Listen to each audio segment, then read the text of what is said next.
সাতক্ষীরার লাবসা ইউনিয়নে ভগবান শ্রীকৃষ্ণের জন্মাষ্টমী উপলক্ষে বর্ণাঢ্য শোভাযাত্রা এবং আলোচনা সভা অনুষ্ঠিত হয়েছে। শনিবার বেলা 11:30টায় লাবসা জন্মাষ্টমী উদযাপন পরিষদের আয়োজনে বিনের পোতা শ্মশানঘাট মন্দিরে সভা শুরু হয়। বিস্তারিত দেখুন মোকাররম বিল্লাহ ইমনের প্রতিবেদনে। সভায় প্রধান অতিথি ছিলেন সাতক্ষীরা জেলা বিএনপির সাবেক সাধারণ সম্পাদক ও লাবসা ইউপি চেয়ারম্যান আব্দুল আলিম। লাবসা পূজা উদযাপন পরিষদের আহ্বায়ক দিবস চন্দ্র রায়ের সভাপতিত্বে অনুষ্ঠানে উপস্থিত ছিলেন লাবসা ইউনিয়ন পরিষদের প্যানেল চেয়ারম্যান বিশ্বনাথ মণ্ডল, ইউপি সদস্য নাজিমুল ইসলাম টুটুল, যুগ্ম আহ্বায়ক অধ্যাপক অমিত চক্রবর্তী, যুগ্ম আহ্বায়ক সুরেন্দ্রনাথ বিশ্বাস, সদস্য সচিব অসীম কর্মকার সহ আরও অনেকে।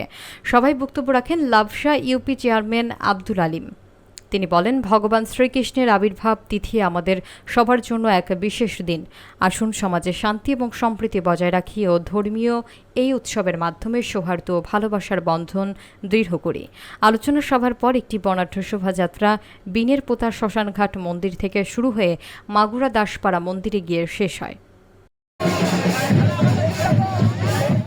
আমি জোর দিয়ে কথা বলতে পারি, এই 5,20,000 টাকা আপনাদেরকে অনুদান হিসেবে। তো আমি একটা কথা মনে করি, মাঠে আয়োজিত হয়েছি, একটু পরে আমরা রেলি দিব। আমরা যে একত্রভাবে, তাই আমি মনে করি যে ভালোবাসা আমি আপনাদেরকে দিতে পেরেছি কতটুকু জানি না।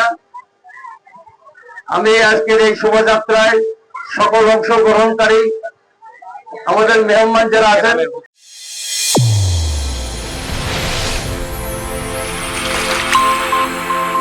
চ্যানেল A1 হৃদয়ের স্পন্দন।